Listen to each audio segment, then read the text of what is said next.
He lived alone in a cabin where nothing had knocked on his door in years, until that winter morning, when a full-grown black bear came out of the woods and laid her dying cub at his feet.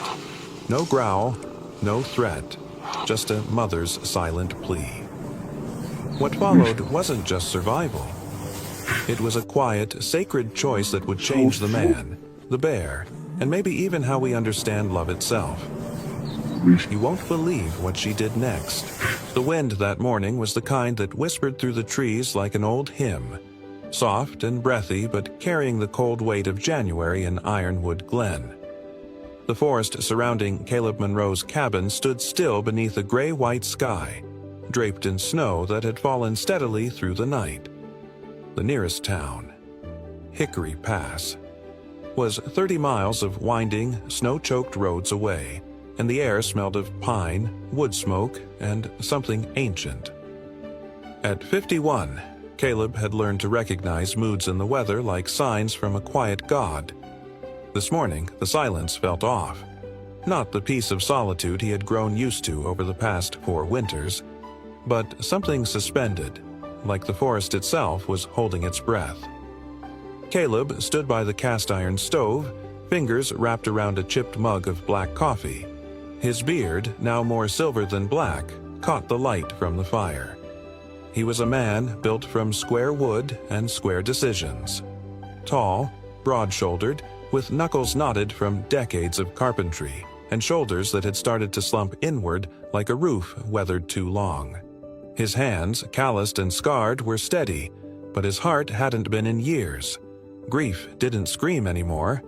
It whispered, carved quietly into the routine of chopping wood, of meals eaten alone, of letters to a son who hadn't replied in half a decade. He opened the cabin door to let in the morning air, expecting the cold to bite his skin like it always did. Instead, he froze. There, not 10 feet from him on the porch, stood a fully grown black bear. Not in the trees, not caught on a trail cam, but right there on the damn boards he'd sanded himself. She wasn't moving. Her breath came in heavy, visible puffs. Her coat, usually sleek and black like riverstone, was matted with ice and dirt, her flanks shivering. But it was her eyes. Glassy, leaking, as if a dam inside her had cracked. That made Caleb's fingers release the door handle without meaning to. He'd never seen an animal cry before. Not like this. Then he saw what was in her mouth. A cub. The small, limp form dangled like a forgotten rag. Legs hanging, head lolling. There was blood dried along one ear, no twitch, no breath that he could see. Every instinct told him to back up, slam the door, grab the old 30-06 from the rack above the stove, but something rooted him to the spot. She didn't growl, didn't advance. Instead, the bear took one trembling step forward and laid the cub on the wooden porch with a gentleness that made his breath catch. Then she sat, lowering herself slowly to the planks, massive frame folding in on itself like a mother at a graveside. She didn't break eye contact. Caleb muttered a curse under his breath, then another. His heartbeat was thundering. He dropped to one knee slowly. Each creak of the floorboard beneath him made the bear's ears flick, but she didn't move. The cub was no bigger than a cocker spaniel. Its ribs were visible beneath wet, patchy fur. One back leg looked stiff and twisted, blood crusted around the ear. Caleb leaned in. There was nothing, no rise of the chest. Then, the faintest flutter. Alive. Barely. He whispered to no one. "All right, I'll try." The bear didn't blink. Caleb scooped the cub into his flannel shirt, holding it against his chest like something sacred, then backed into the cabin without closing the door fully. The mother bear didn't stir. She simply sat, watching. Inside, he placed the cub gently on the couch, then moved, fast, purposeful, for towels, the electric heating pad, bottled water. He remembered reading once that honey water was better than milk. No milk, anyway. He warmed the water over the stove and stirred in a spoonful of raw honey from the pantry. The cub's body was cold. limp. He wrapped it in layers, his flannel, a wool blanket, then cranked the old heater and built up the fire in the stove. Outside, the bear's silhouette remained unmoved, a living sculpture in grief. Caleb stared at the cub, breathing shallowly now, a thread between here and gone. He rubbed his forehead, cursing again, this time softer. Then he picked up the phone. In a small, gray-roofed trailer about 4 miles from the glen, June Ellison was elbow-deep in warm, soapy water, scrubbing a metal bowl used for feeding 2 injured hawks. She was 34, lean, with sunken cheeks and dark hair usually tied up in a bun that came apart by the end of every day. Her eyes were dark brown, quiet eyes, the kind that once sparkled before sorrow had drained their light. June had once been a pediatric nurse in Portland, but after a traumatic miscarriage and a failed marriage, she'd quit and moved here to fix animals, because fixing people had broken her. The phone rang. June wiped her hands and answered. "This is June." There's a bear on my porch," the voice said. Rough, male, uncertain. She blinked. "And?" "She dropped off a cub. It's not dead yet, but I think it's close. She's just sitting there." Silence. June sat down slowly. "Is this some kind of joke?" "No, Caleb Monroe. I live out by the southern edge of Ironwood. Look, I don't know what the hell I'm doing. The cub's breathing, but not much." June hesitated, the ghosts in her chest stirring. "All right," she said finally. "Text me your coordinates. I'll be there in 20. She hung up before he could thank her. Outside, the wind had picked up. The trees murmured again. And on Caleb's porch, the bear never moved. June Ellison drove with both hands gripping the wheel tightly, not because of the slick roads winding through Ironwood Glen, but because of the thrum in her chest that hadn't let up since the call. Her old Subaru rattled through the snow-packed trail, tires biting into ice, windshield wipers ticking a slow rhythm like a pulse. On the seat beside her was a duffel bag filled with supplies: antibiotics, gauze, a stethoscope, syringes, heating pads, and a thermal blanket still in its plastic wrap. She didn't know exactly what she'd find at the cabin, but something in Caleb Monroe's voice, the mix of awe and panic, told her this was not a false alarm. Snow still clung to the branches as she turned off the main road and followed the hand-painted sign that read, "Monroe, no trespassing, not kidding." A few hundred feet in, the trees opened to reveal a log cabin nestled quietly beneath a rise of evergreens, smoke curling from the chimney. And there, just as he'd said, was a black bear sitting sentinel at the porch. June parked a safe distance away and cut the engine. The air outside was bitingly cold, sharp as pins in her nostrils. She stepped out slowly, her breath clouding in front of her, and opened her door just wide enough to grab her bag. The bear didn't move, didn't flinch. It sat stone still, front legs planted, eyes fixed on the door. A soft creak signaled the cabin opening. Caleb stepped out, taller than she expected, with a thick build under a canvas jacket and a beard speckled with gray that made him look tired more than old. He raised one hand in a half-wave. "She hasn't moved," he said. "She doesn't look like she will," June replied, slinging the bag over her shoulder. "You've got her trust somehow. Let's not ruin it." Caleb nodded once and held the door open as she stepped inside. The heat hit her like a wall. Wood smoke, dry wool, and something vaguely sweet. The cabin was rough-hewn but clean. A small wood stove glowed in the corner, and on the couch, swaddled in layers of flannel and blankets, was the cub. It was smaller than she imagined. No more than 12 pounds, maybe 8 weeks old if that. Its fur was dull, patches clumped with blood or dirt. One ear was crusted with dried blood, and its breathing was a faint, rapid flutter in its chest. June's expression shifted from guarded to focused in an instant. She dropped to her knees beside the couch, opening the duffel, pulling out a stethoscope and thermometer. Caleb hovered silently behind her, hands wringing the hem of his shirt. "He was cold when I brought him in," Caleb said. "I wrapped him up, turned on the heater, gave him a little honey water. That was all I could think to do." "That was exactly the right thing," June murmured, slipping the thermometer gently beneath the cub's front leg. "Better than most people would have done." She worked quickly, hands practiced and steady. She checked his pulse, his temperature, inspected the blood-matted ear, and then carefully extended the injured leg. It was stiff, the paw slightly swollen. "Ligament damage at best," she said, half to herself. "Possibly a small fracture. Not life-threatening, but the infection. That's the concern." She opened a vial of antibiotics and drew a measured dose into a syringe. Caleb watched her hesitate. "Do it," he said. June slid the needle into the cub's flank in one smooth motion, then held her hand over the injection site for a moment. The cub barely stirred. "His name's Ember," Caleb said quietly. June looked up. "You named him?" Caleb shrugged. "Just seemed right. Like something that almost went out but didn't." She offered a small smile. "Fitting." She packed the used syringe into a plastic bag and began to clean the blood from the cub's ear with warm water and antiseptic. As she worked, the silence between them settled into something less awkward, something that felt like it had room for breath.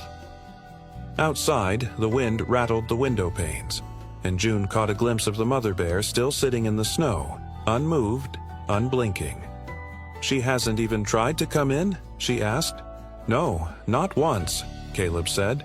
"It's like she handed him over, and now she's just waiting." June nodded slowly. "They're not supposed to do that. Bears don't share custody."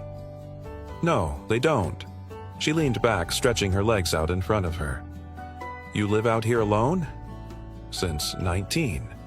"Why?" Caleb hesitated. "My wife died. Mudslide. Our boy left a month after. He was 17. Didn't say goodbye, just disappeared one night.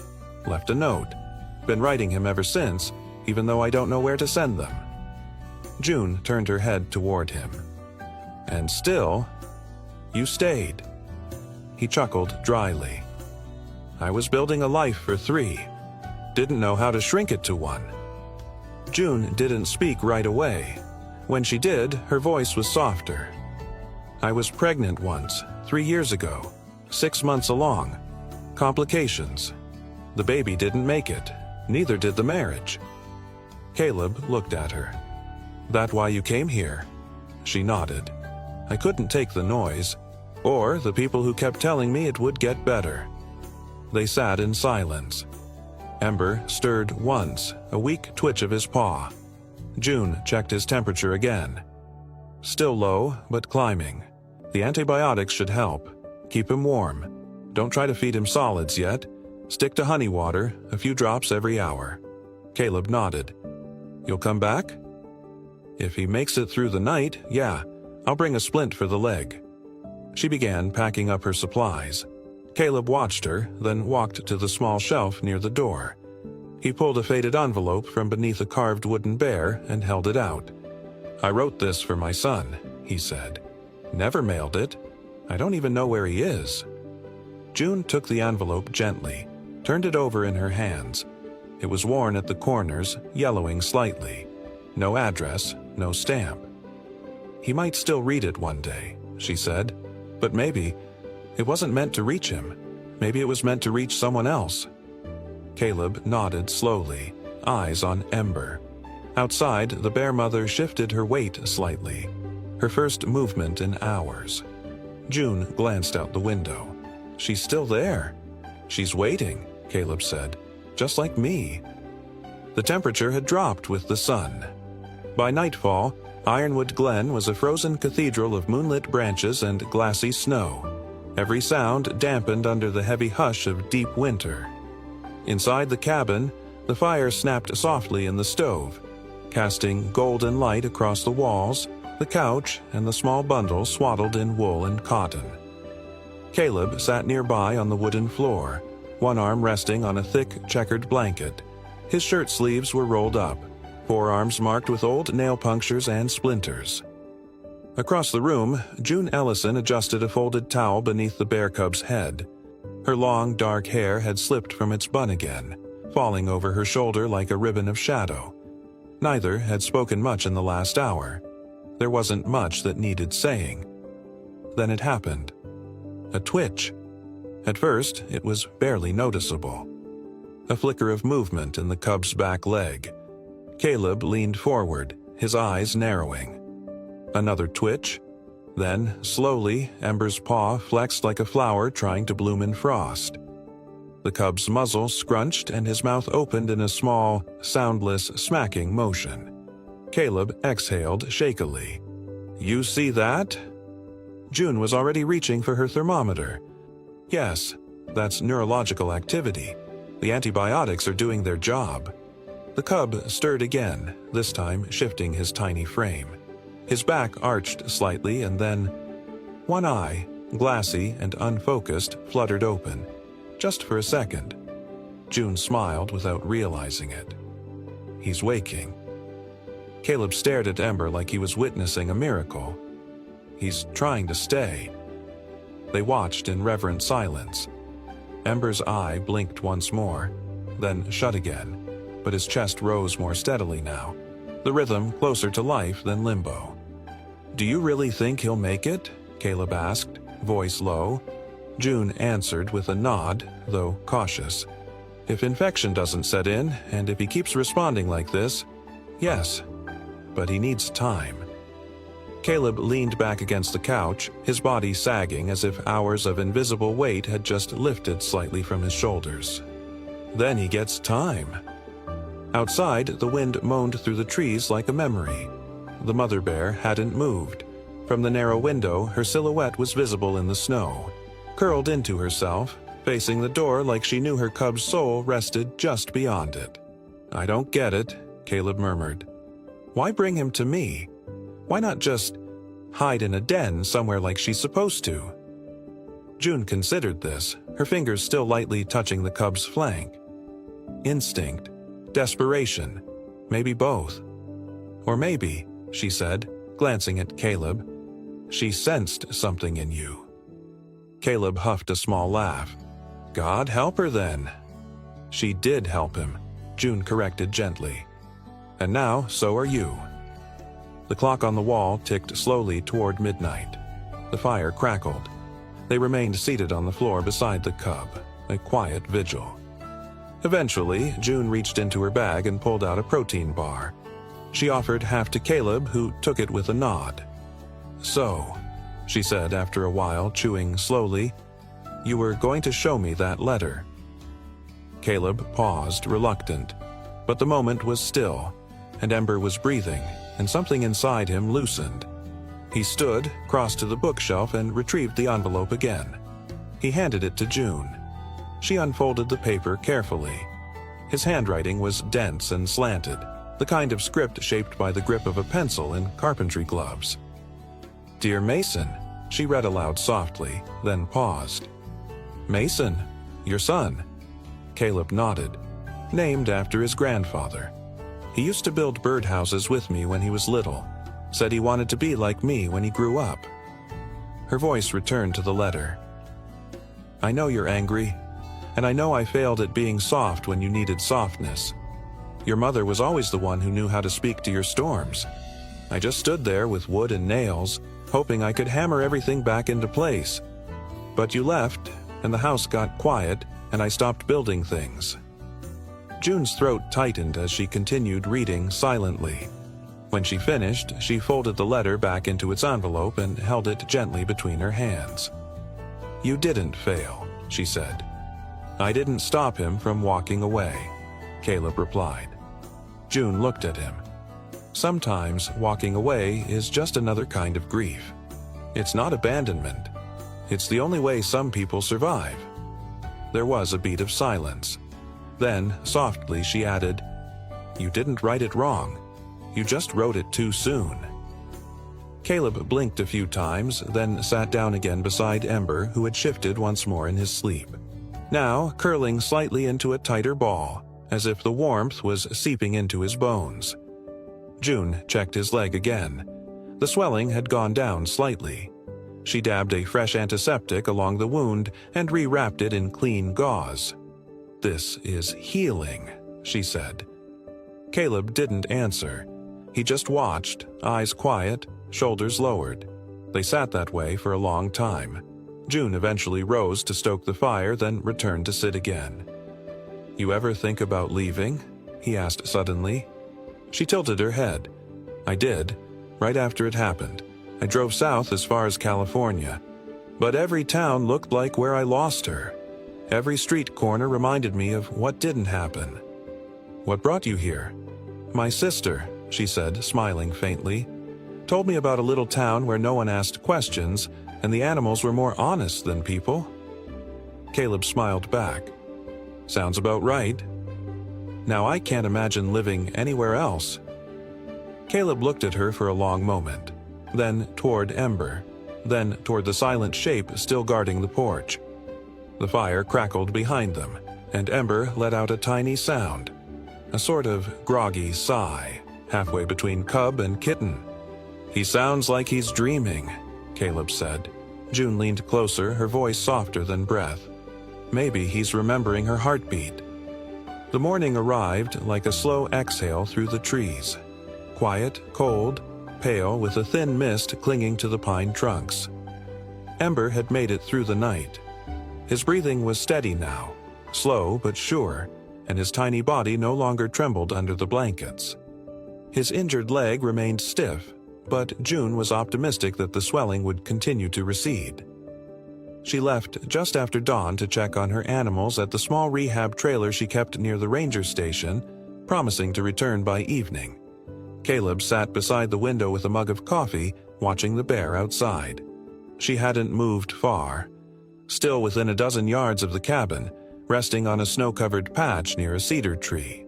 Her presence had become so constant, it was as if she were part of the landscape, carved into the earth with the same patience as the mountains themselves. But even stone wasn't immune to human interference. Just after noon, a low rumble echoed up the trail. A government-issued Jeep, dark green, with a badge on the side that read Oregon Wildlife Division. Caleb's heart sank before the door even opened. A woman stepped out. Tall, wiry, with graying blonde hair tied into a tight braid and a face weathered by years of sun and wind. Her name patch read Sheridan. She wore a standard-issue field jacket, heavy boots, and mirrored sunglasses that reflected the cabin as she approached. "Mr. Monroe?" she asked. Caleb stepped onto the porch. "Yeah." "I'm Officer Sheridan.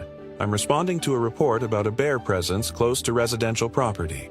That would be here." "She hasn't hurt anyone," Caleb said quickly.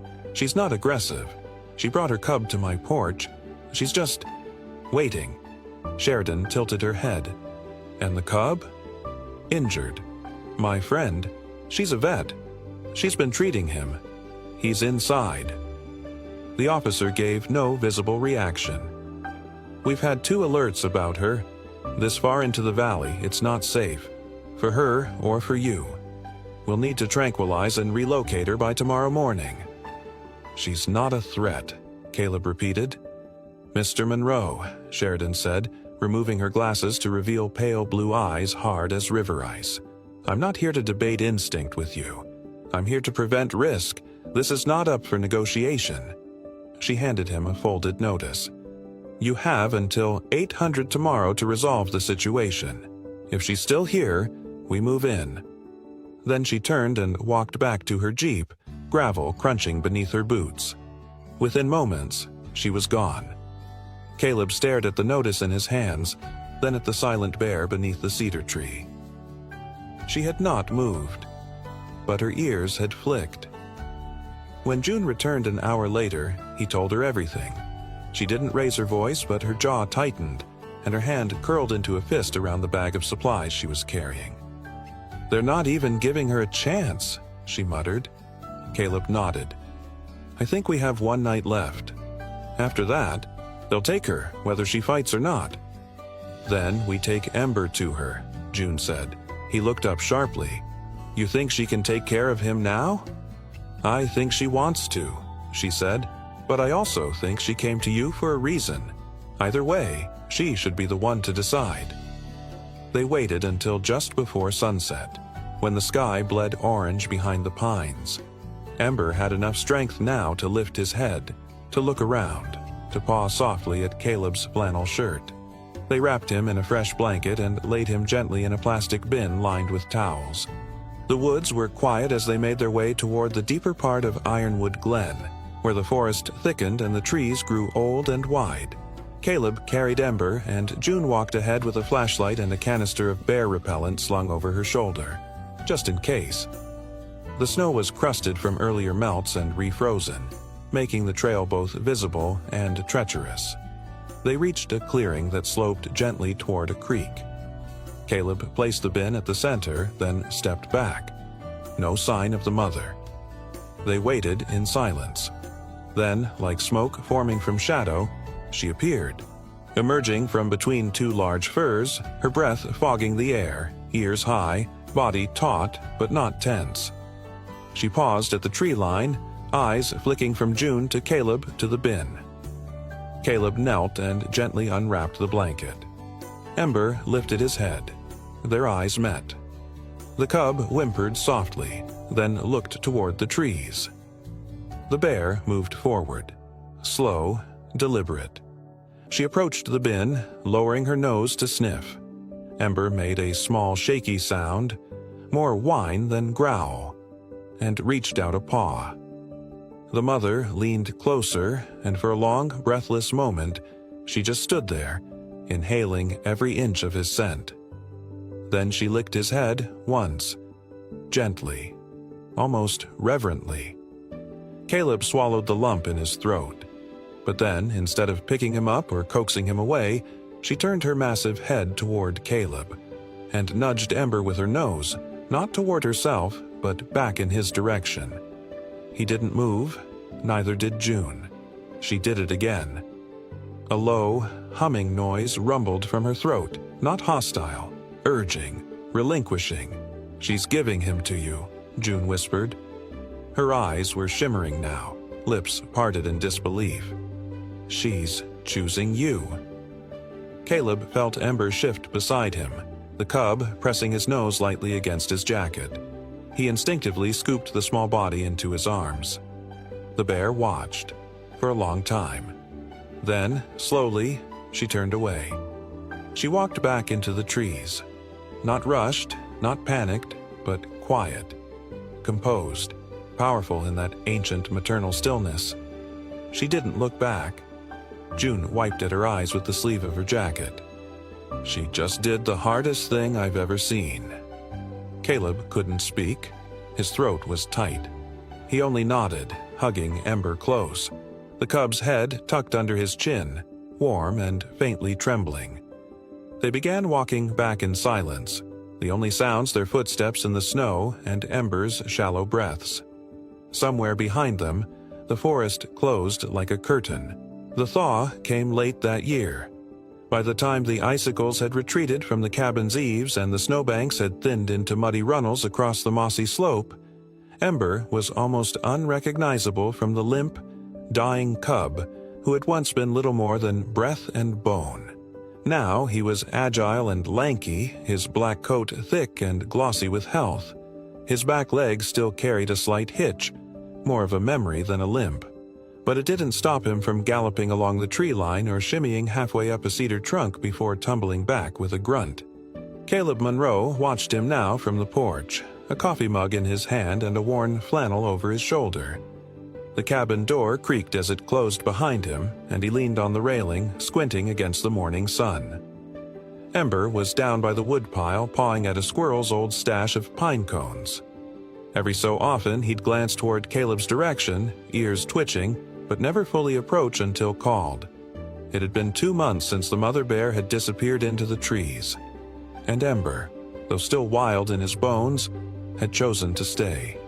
He roamed freely, sometimes gone for hours, sometimes for a full day, but he always returned. At dusk, he'd curl beneath the porch steps or stretch out on the cabin's south wall where the afternoon sun still lingered. And every now and then, when the night was especially cold or the sky especially still, Ember would climb the porch and settle near the door, his head resting where boot prints usually dried. Caleb never tried to cage him, never collared or leashed or trained. There was a kind of sacred understanding between them now, one that didn't need commands to hold. One morning, while sweeping pine needles off the porch, Caleb noticed something odd. A freshly caught salmon, still whole, its scales silver in the morning light, was lying just at the edge of the steps. There were no bite marks, no signs of a kill, just the fish, clean and deliberate, placed like an offering. Caleb stood frozen for a moment, broom in hand. Then he looked toward the forest. Nothing, just wind. But Ember stood a few feet behind him, watching the fish with something that wasn't hunger. His amber eyes were fixed past the trees, distant and knowing. Caleb bent down slowly and picked up the fish. He felt the chill through his gloves. "She came back," he murmured, or at least, she remembered. He left the fish near the stump where Ember often lounged and walked back inside without another word. June Ellison had grown used to the drive from her trailer to Caleb's place. She'd moved her mobile vet unit farther up the hill, just a 10-minute hike from the cabin, after deciding the quiet suited her better than the ranger station. Her small practice had no receptionist, no plastic chairs, no loud wall clocks. Just her, a foldable table, a cupboard of medical supplies, and a collection of animals that had no one else. June had changed, too. The deep creases around her mouth had softened, and her steps, though still precise, carried less urgency. She still wore her practical boots and dark jeans, but sometimes she let her hair fall loose down her back, especially on days she wasn't expecting visitors. She came by once a week, sometimes more, always with purpose. Checking on Ember's leg, bringing Caleb fresh gauze and tea, measuring out herbal supplements for a raven with a clipped wing who'd adopted her trailer as home. But other times, she just came to sit. This evening, she was curled up on the porch bench with a mug of peppermint tea. Ember was sprawled across the boards, his head resting on Caleb's boot, breathing deeply in sleep. One paw twitched now and then, chasing dreams of rivers or trees or something unknowable. Caleb sat cross-legged beside him, running a slow hand down the thick fur between Ember's shoulders. June watched in silence for a while before speaking. "He doesn't belong to anyone." "No," Caleb agreed, "but he's not leaving either." June smiled, eyes soft. "I think some souls find their own kind of home." They fell into silence again, the comfortable kind, woven between stars and fireflies and wind sighing through pine needles. Ember shifted, sighing, and tucked his head farther into Caleb's thigh. The motion stirred something fragile in Caleb's chest, like the echo of a lullaby once sung long ago. His fingers paused on Ember's back. His gaze lifted toward the forest. He didn't say anything for a long while. Then, with a voice that was barely a whisper, he said, "He's not just a bear." June turned to him. "No? He's a piece of something I thought I lost, something I thought I'd never be allowed to hold again."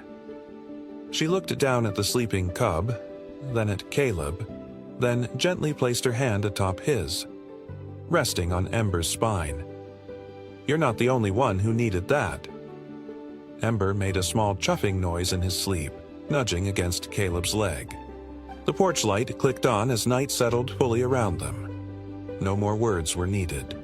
The warmth between them was its own language, the kind that didn't seek to finish a story but to keep it safe, to let it breathe, because some stories weren't meant to close, they were meant to live. Sometimes healing doesn't come with noise or answers. It comes quietly, in the form of a second chance, a creature who stays, or a heart that chooses to stay open. This story reminds us that not all family is by blood, and not all wounds need to be visible to be real, whether it's a wild animal trusting a human, or two people finding connection in the silence between them. Kindness always finds its way home. If this story moved you, please share it with someone who might need a little light today. Leave a comment below and tell us what part touched your heart the most. And if you haven't already, subscribe to our channel for more true stories of hope, healing, and the quiet magic that animals bring into our lives. Thank you for watching. She thought the dog was just another stray, until men in black SUVs showed up demanding to take him back. What Harper did next turned a hidden military secret into a fight for justice, and a girl with nothing into someone the whole town would rally behind. The January wind swept down from the Blue Ridge Mountains with a quiet ferocity, carving through the sleepy streets of Asheville and North Carolina like invisible blades. Snow clung stubbornly to the pine-blanketed hills, layering every surface in muted white.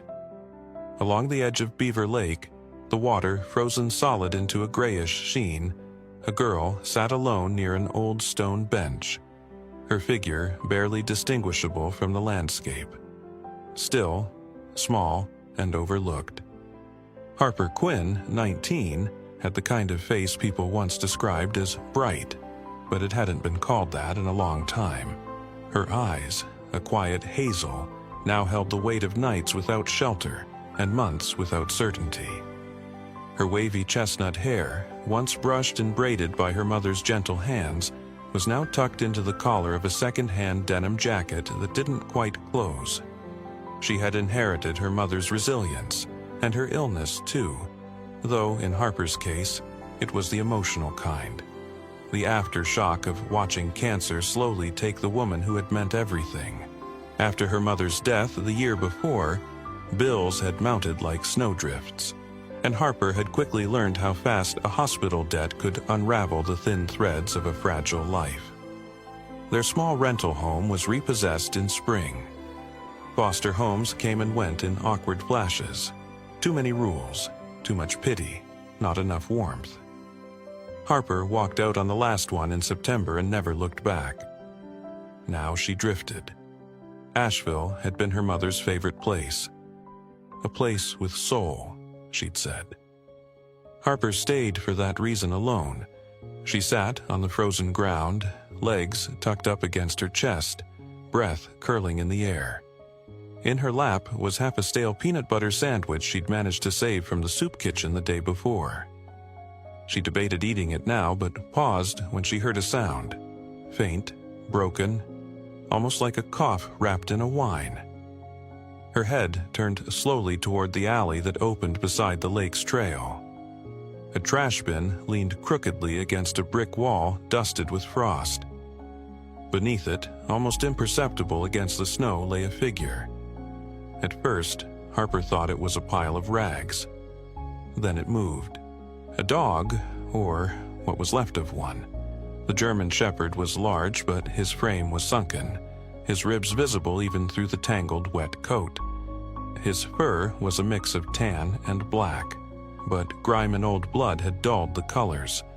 One ear stood halfway up, the other drooped, and there was a long scar running along his left flank. His eyes were closed, and his breath came out in faint, misty clouds. Harper stared. She had seen strays before, even sick ones. But this one... There was something about the way he lay there, not fighting, not pleading, just waiting, as if he'd already accepted the end. Harper stood. Her boots, 2 sizes too big, crunched through the snow as she approached. "Hey, buddy," she whispered, her voice hoarse from cold and disuse. The dog didn't stir. She crouched beside him, slowly pulled the denim jacket from her own shoulders, and laid it over his trembling body. The cold clawed instantly at her arms, but she gritted her teeth. "You don't get to give up," she said quietly. He let out a soft exhale, his eyes fluttering open. They were a deep brown, old and alert despite the pain. For a moment, their gazes locked. Then, inch by inch, he nudged his snout toward her hand. She let him. "I'll call you Ranger," she said, unsure why the name came to her, only that it felt right. A gust of wind swept through the alley, scattering trash and something else. A faded flyer, tattered at the corners, that rolled like tumbleweed and came to a stop at Harper's boot. She picked it up. Missing. K9 unit. German Shepherd. Trained. Last seen Fort Bragg, 2021. Her brow furrowed. The photo was aged, but the markings looked eerily similar. No way it was him. Or was it? A cough drew her attention. Harper turned to see a man sitting silently on a distant bench, bundled in a brown wool coat, a dark beanie covering close-cropped salt and pepper hair. His posture was relaxed, but his gaze was steady, fixed on her. His skin was dark, his eyes soft with time but sharp with something older. Experience, perhaps. He didn't approach, just nodded once when she caught his stare. Harper looked away. A moment later, the rumble of an old pickup truck cut through the stillness. A green Toyota Tacoma passed along the edge of the park. Inside, a woman sat behind the wheel, auburn hair pulled back in a no-nonsense ponytail. Her profile was clear as she slowed momentarily. Her eyes, a light storm gray, glanced toward Harper and Ranger with something unreadable. Not pity, not fear. Curiosity, perhaps. Recognition? Then the truck turned the corner and disappeared. Harper turned back to Ranger. He hadn't moved. "I've got half a sandwich," she whispered. "I'll share." She tore off the less moldy half and laid it gently near his muzzle. He sniffed. Weakly, he licked the crust. That night, Harper used a broken wooden pallet to shield them from the wind. She curled up against Ranger, whose breathing was still ragged but a little deeper now. They shared the denim jacket, her arms wrapped around his side. Snow began to fall again, softly this time, not a storm, but a hush. For the first time in weeks, Harper fell asleep with something warm against her ribs, something alive.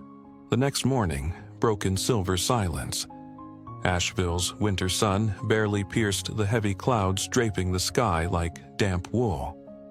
The stillness was interrupted only by the occasional caw of a crow or the wind dragging across the lake's frozen skin. Harper awoke stiff and cold, her arms wrapped tightly around Ranger, whose breath came in shallow waves. She looked down and saw frost clinging to the edges of his muzzle, his nose dry, the heat from his body faint but present. His eyes fluttered open when she shifted, and he gave a faint whine that struck something deep in her chest. His temperature was too high. His breathing was labored. Infection, maybe. Or just the toll of too many nights lying in ice. Either way, he was worse than the night before. Harper knew they couldn't stay out in the open. She had passed an abandoned building near the church district a few days ago. A place once filled with hymns, now a hollow relic of devotion. She slid her arms beneath Ranger's torso and whispered, "Come on, big guy, just a little farther." He was heavier than she expected, solid with muscle under malnourished skin, but he didn't resist. Inch by inch, they made their way up the street, past shuttered cafes and snow-covered stoops. The red brick church stood 3 blocks away, its steeple broken, its stained glass windows long since shattered into colored dust. The door creaked when she pushed it open. The air inside was colder than outside, unmoved and old. Dust motes floated like ghosts. Harper guided Ranger toward the pulpit, where a sunken mattress and a tangle of discarded blankets offered some hope of insulation. She eased him onto the softest surface, then hurried back to gather broken hymnals and damp pew cushions. She built a nest around him, then pulled the denim jacket over both their shoulders. "Don't you dare die on me," she whispered. "I just met you." The wind howled outside.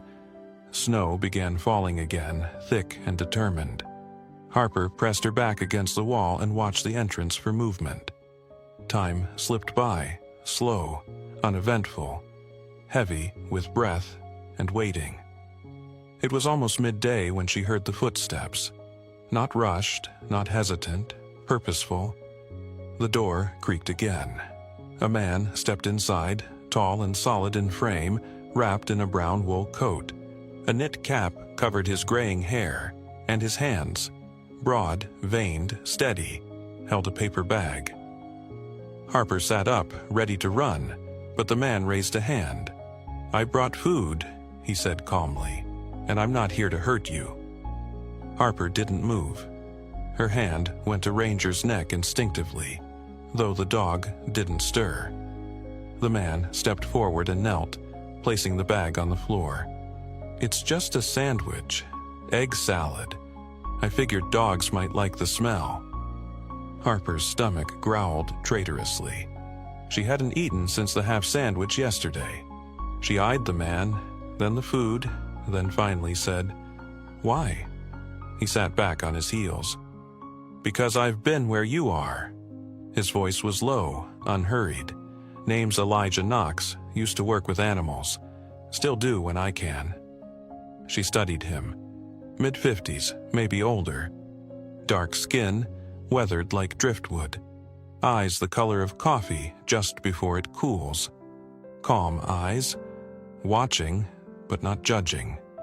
His face was deeply lined, but not unfriendly. More like someone who had lived through storms and chose not to bring them to others. "Your dog," Elijah said softly, nodding toward Ranger. "He's trained." Harper tensed. "He's mine. I'm not trying to take him," Elijah assured. "But the way he holds his posture, even in pain, that's not a street dog. That's a dog who's known commands, who's had a job." She looked down. "I found him, that's all. He found you too, seems like." Silence stretched between them. Then Harper reached for the bag and pulled out the sandwich. She broke off a piece and held it under Ranger's nose. After a moment, the dog's eyes fluttered, and he licked the food with a slow, careful tongue. Elijah nodded. "Good sign. He's got fight left." "You said you worked with animals?" "Vet. Military, mostly. Stationed all over. Saw too many good dogs go missing after combat runs. Some ended up in shelters, some worse." His jaw tensed. "Some we never found." Harper's hand froze. She remembered the flyer. Could it be? Elijah saw her expression. "I don't mean to pry, but if you ever want help, I know people." "People always want something," she said flatly. "Fair," he said with a shrug, "but I'm not most people." He stood slowly, his knees popping. "Storms rolling in tonight, temperatures dropping fast. You should stay here until morning. Keep him warm. Get water in him if you can.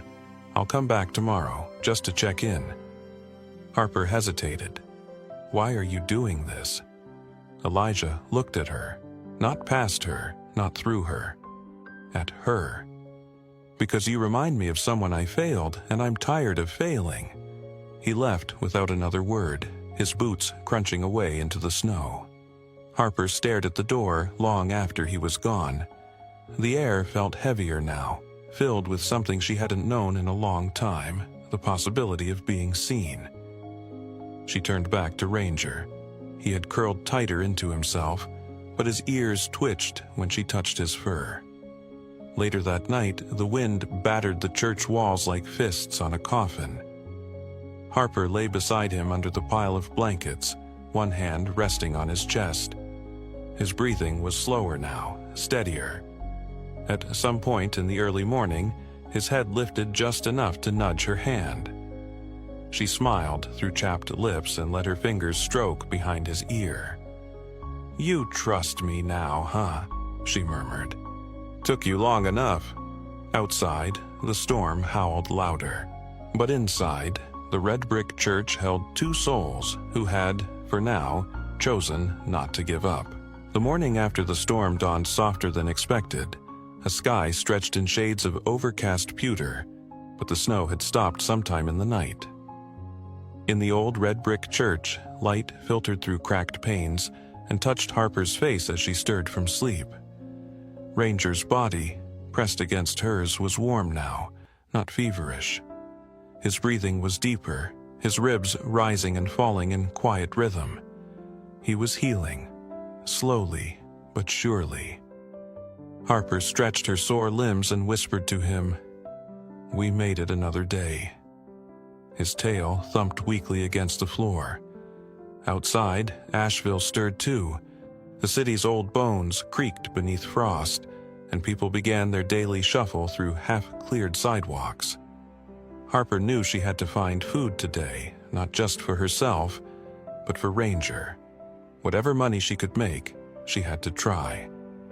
She wrapped the denim jacket tight around her and adjusted the scarf Elijah had left for her the day before. Gray wool, fraying at the edges, but thick and warm. Ranger followed her out of the church on shaky but determined legs, still too thin, but walking. They made their way down into the edge of the downtown district, where old storefronts leaned close together, and the occasional passerby glanced at them with suspicion or practiced indifference. Outside a bakery, Harper found a small patch of cleared pavement and sat down. She pulled her legs in close, steadied her breathing, and let her voice rise. Soft at first, a melody shaped by the winter air. It was a lullaby her mother used to hum, rewritten in Harper's voice with a touch of tremble and grit. People passed, mostly without looking. A few slowed, then moved on. One older man dropped a quarter into her open mitten. It clinked with hollow significance. Then Ranger stirred. A figure stumbled from a bar across the street, a man, maybe in his early 30s, in a threadbare jacket, his gait uneven. He reeked of whiskey even from 20 feet away, and as he spotted Harper, his expression shifted to something dark and amused. "Well, well," he slurred, "what do we have here? Girl and her mutt playing for coins?" Harper kept singing. The man stepped closer. "You think you're something special? You think your dog makes you safe out here?" Ranger stood. His body, still weak, tensed as he moved between Harper and the man. Ears forward, tail low but firm. His gaze was locked and unwavering. He didn't growl, just watched, silent, still, and deadly serious. The man hesitated. A truck door slammed shut nearby. A woman's voice called, sharp and clean like winter light. "I wouldn't try him, mister.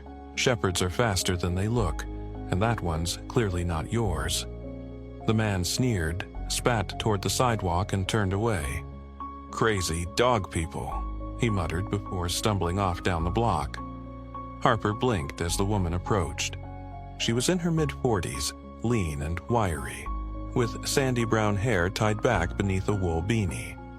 Her coat was practical, canvas lined with shearling, and her jeans were flecked with sawdust and dog hair. Her boots were scuffed but sturdy.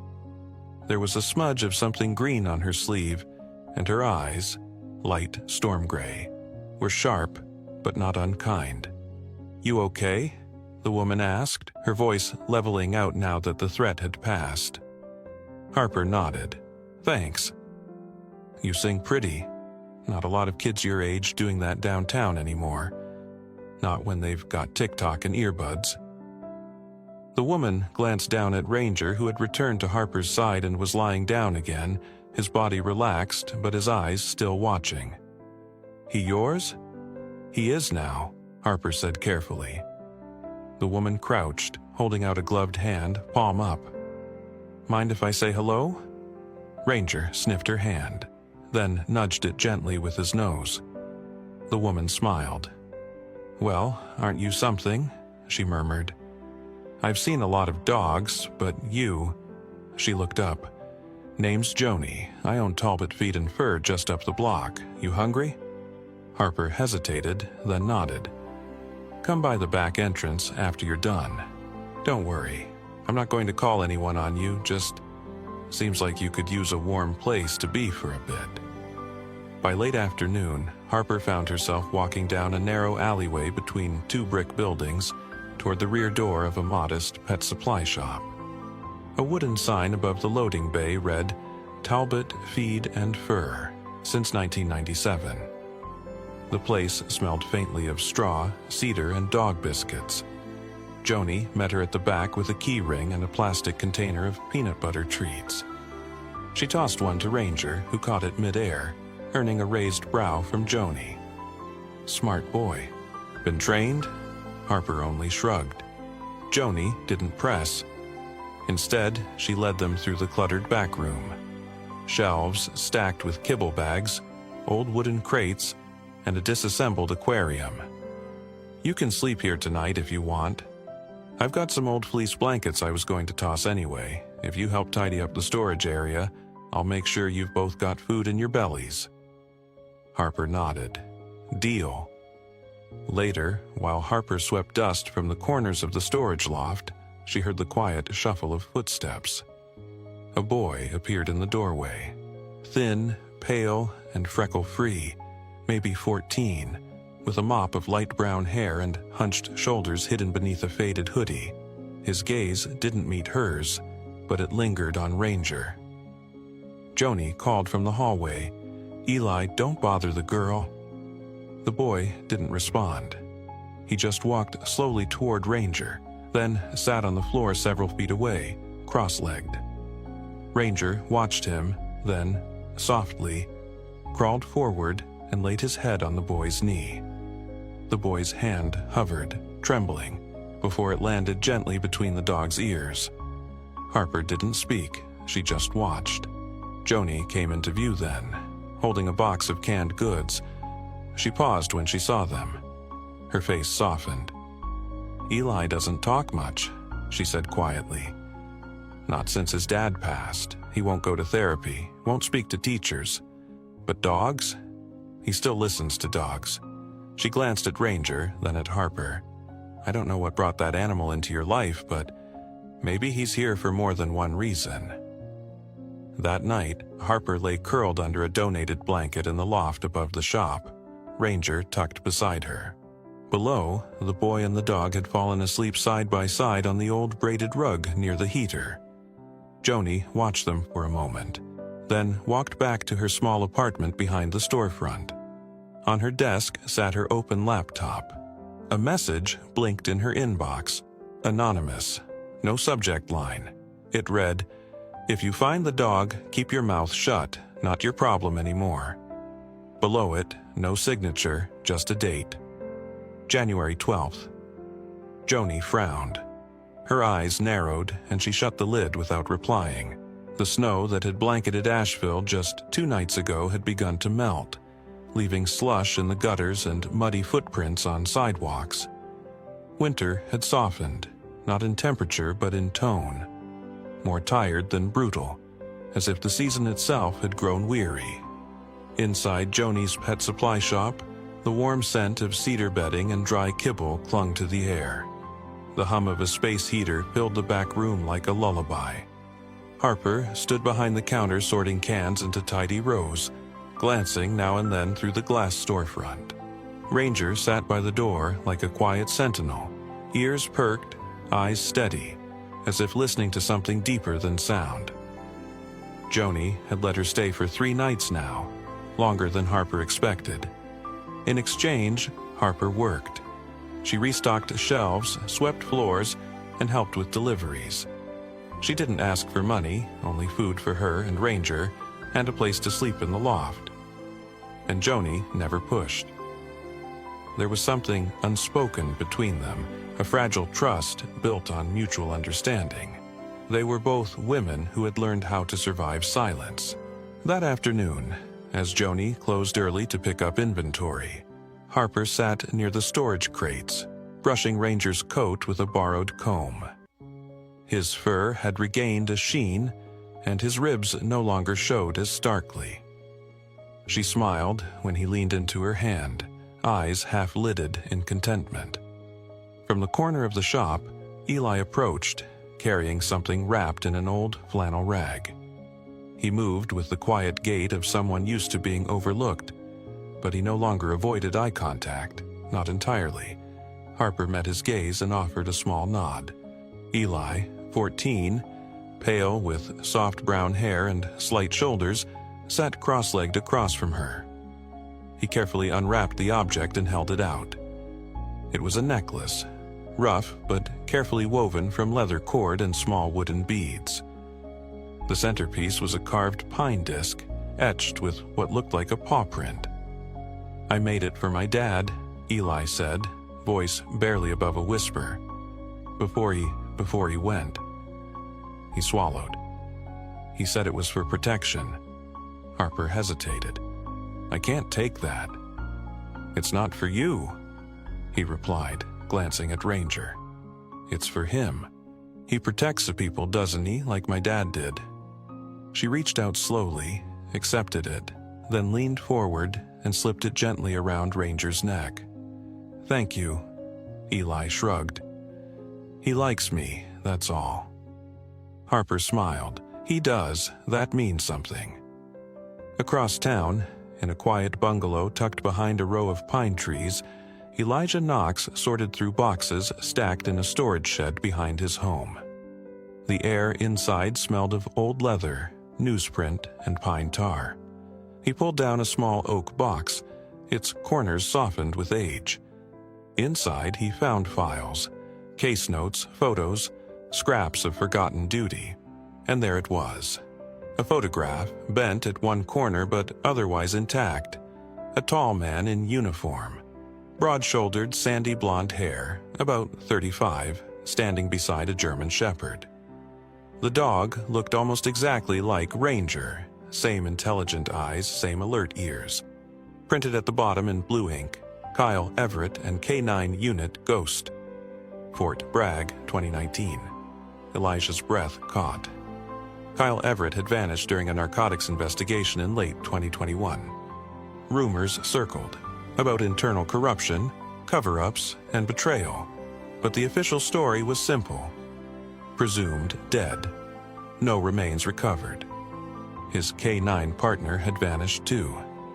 Elijah stared at the photo, then back at the memory of Harper and the way the dog had moved, responded, even hesitated like he'd been trained to wait for specific orders.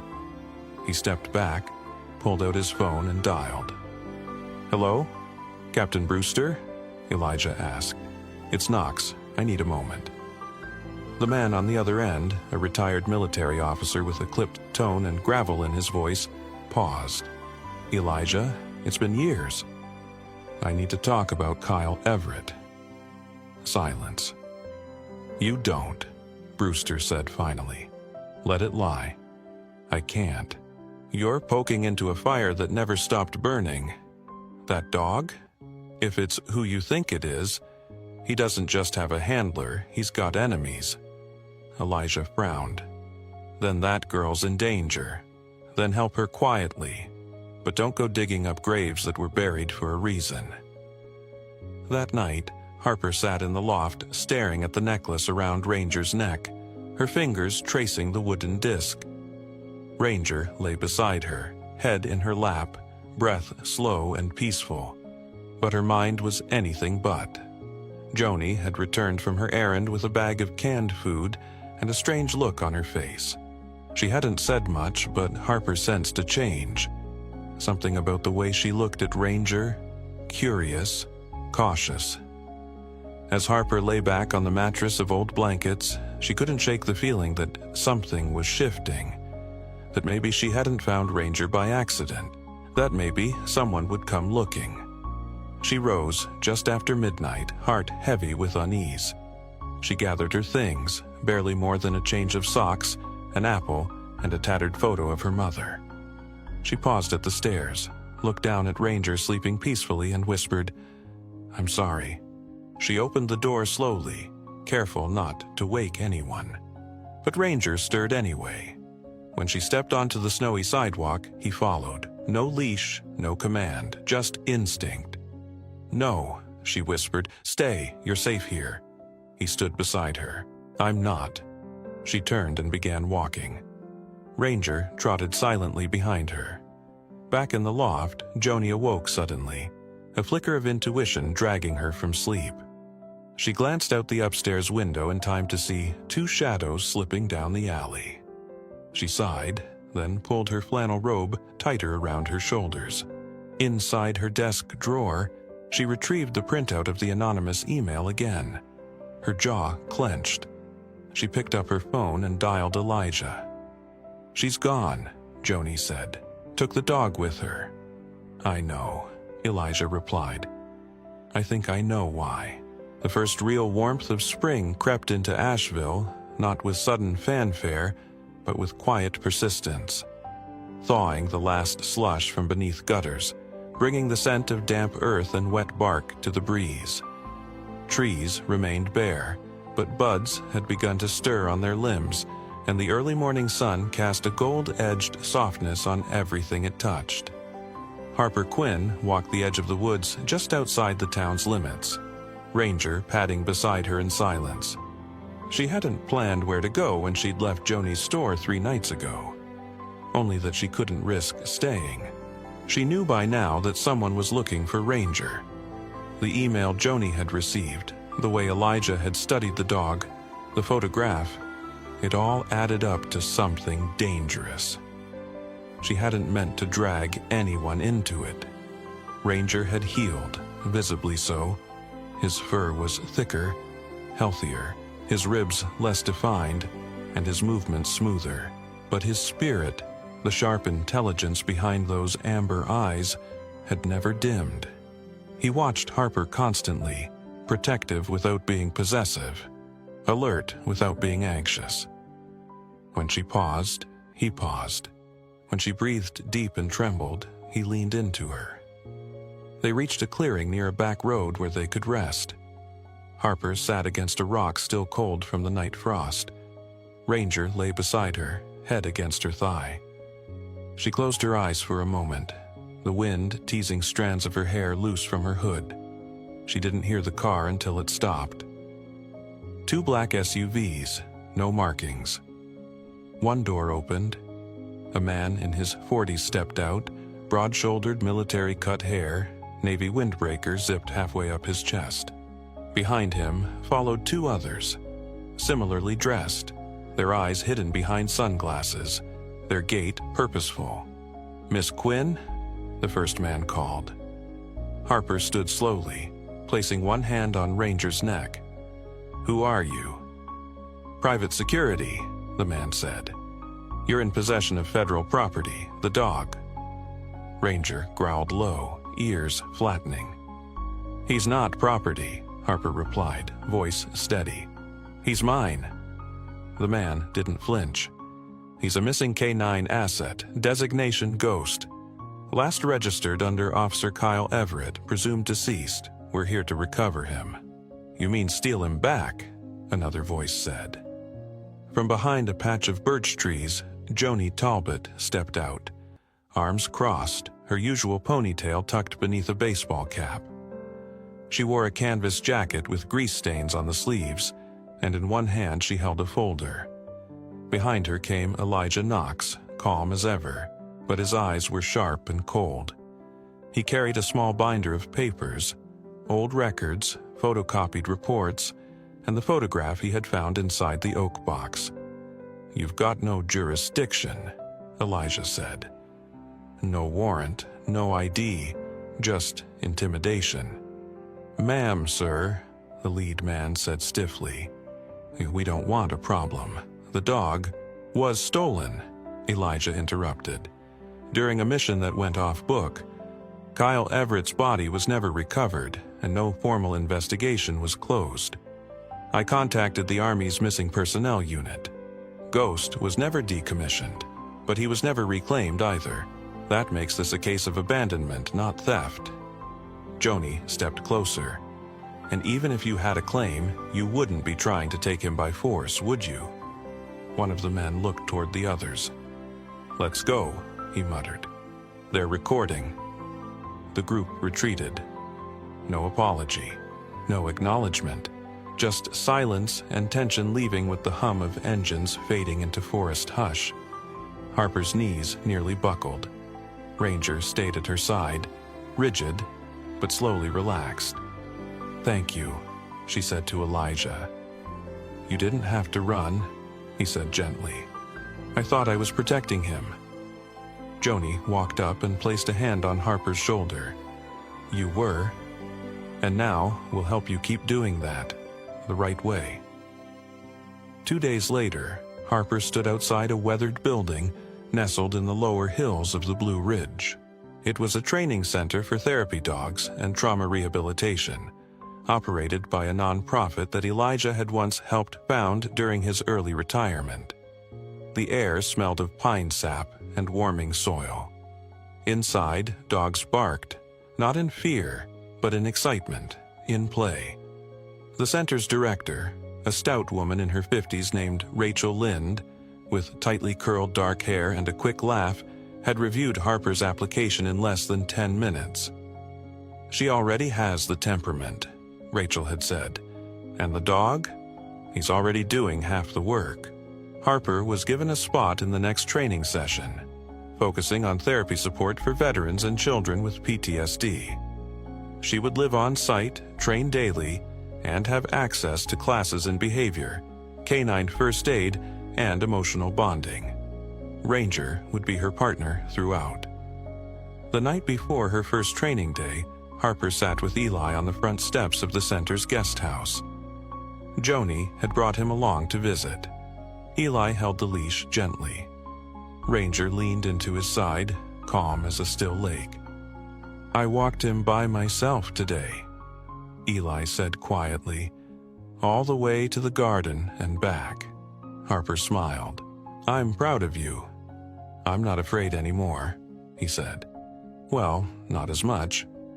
Harper reached into her jacket and handed him a small polished stone with a paw print carved into it, a gift from the center's welcome packet. "Then you're braver than most," she said. Later that evening, Elijah sat at his old oak desk and began writing. His handwriting was neat, deliberate, the kind of penmanship that came from a life of reports and field notes. To whom it may concern, I hereby withdraw any unofficial suspicions regarding the individual known as Harper Quinn. Her actions regarding the canine known as Ranger, previously Canine Ghost, were acts of compassion, not possession.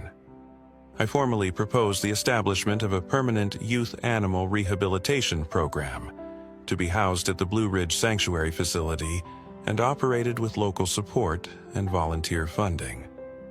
Let these partnerships restore not just animals but the young lives so often discarded like them. Respectfully, Elijah Knox. 2 weeks later, the Blue Ridge Sanctuary opened its doors officially, a refurbished wing of the training center dedicated to teens who had lost homes, family, or direction. With Ranger and Harper as the program's first official team, they led group walks, taught basic dog care, and helped young people trust again. Harper stood beneath the newly painted sign and ran her fingers across the carved letters. "Home," she whispered. Behind her, Joni smiled, one hand on Eli's shoulder. And beside her, Ranger sat, the necklace Eli had given him still hanging from his collar, the wooden bead now smooth from wear. The wind carried a faint warmth, the promise of spring, the kind that speaks not of ending, but of beginnings. Sometimes, the greatest turning points in life begin with a quiet act of kindness. A shared coat, a steady hand, a dog refusing to leave. Harper didn't set out to change the world. She simply chose compassion when it mattered most. And in return, life offered her something far greater: purpose, healing, and a place to belong. In our everyday lives, we may not face the storms Harper did, but we all encounter moments where we can choose to see, to care, and to stay. A kind gesture, no matter how small, can become the thread that pulls someone, human or animal, back from the edge. If this story moved you, please take a moment to share it with someone who believes in second chances. Leave a comment below and tell us, when was the last time kindness changed your path? And if you haven't already, consider subscribing to Hope Tales channel for more true-hearted stories that remind us of the quiet power of love and loyalty. Thank you for watching.